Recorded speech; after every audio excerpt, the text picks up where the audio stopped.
বৰদোৱাত সঁচাকৈ কিবা হৈছে নে তেওঁ সেইটো কওক, তেওঁলোকৰ প্ৰিয় বেদখলকাৰী উচ্ছেদ কৰি দিছে নে সেইটো কওক।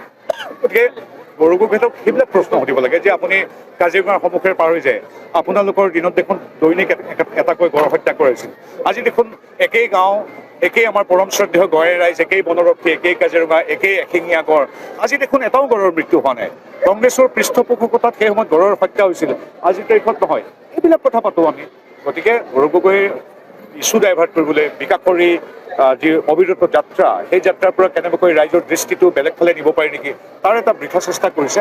আমাৰ ক'বলগীয়া নাই, ৰাইজে আমাক আশীৰ্বাদ দি আহিছে, দিব। গগৈ কোৱাৰ ধৰণে ময়ো তেনেধৰণে এবনৰ্মেলি ব্যৱহাৰ কৰোঁ, তেওঁৰ মোৰ মাজত কোনো পাৰ্থক্য নাথাকিব। আৰু এনেও শিশু, কেঁচুৱা শিশু, 80-90 ঊৰ্ধৰ জ্যেষ্ঠজন যি বৃদ্ধ অৱস্থা পাইছে আৰু মানসিকভাৱে কিছু কষ্টত থকা মানুহৰ যিকোনো কথাই মই খুব সহজ সৰলভাৱে লওঁ, তেওঁলোকৰ প্ৰতি সদায় শ্ৰদ্ধা আৰু শুভেচ্ছা পোষণ কৰোঁ। অখিল গগৈ ভাল হ'ল, এতিয়া তেওঁৰ কথা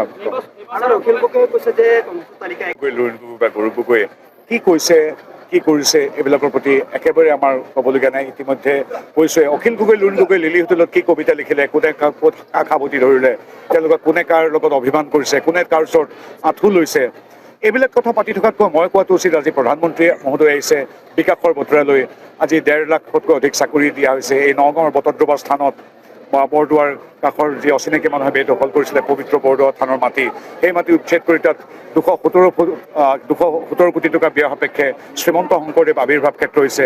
আজি ইয়াত ইণ্ডোৰ ষ্টেডিয়াম হৈছে, আকৌ মোৰ সাংসদ পুঁজিৰে শ্ৰীমন্ত শংকৰদেৱ সংঘৰ বিশ্ববিদ্যালয় চৌহদত আন 50 লাখ টকাৰে মই এটা গৃহ নিৰ্মাণ কৰিছোঁ। এইবিলাক কথা পাতিলে আমি বেছি ভাল পাম।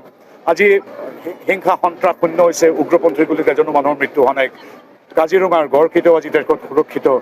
আজি এলিভেটেড কৰিডৰ, ছেমি কণ্ডাক্টৰ, আজি অৰুণোদয় আঁচনি 9,000 টকাৰ একেলগে দিয়ে প্ৰদান, উদ্যমিতা আঁচনি, CM AAA, এই ভাল কথাবিলাক পাতিম। এতিয়া আৰু অখিল গগৈ, লুৰিণ গগৈ কিমান বেকা হৈ গৌৰৱ গগৈৰ ওচৰত আঁঠু লৈছে নিজৰ চিটটোৰ কাৰণে, কেনেকৈ তল্যমৰ্দন কৰিছে, লিলি হোটেলত নে বেলেগত কিবা কৰিছে, এইবিলাক কথা পাতি সন্মানীয় সংবাদ মাধ্যমৰ স্পেচখিনি তেওঁলোকক দিয়াতকৈ আমি ভাবোঁ আমাৰ কৰণীয় হ'ল আমি সেইখিনি ভাল কাম কৰিছোঁ। মোদী ডাঙৰীয়াৰ প্ৰেৰণাৰে, ডক্টৰ হিমন্ত বিশ্ব শৰ্মা দেৱৰ নেতৃত্বত সেই ভাল খবৰবিলাক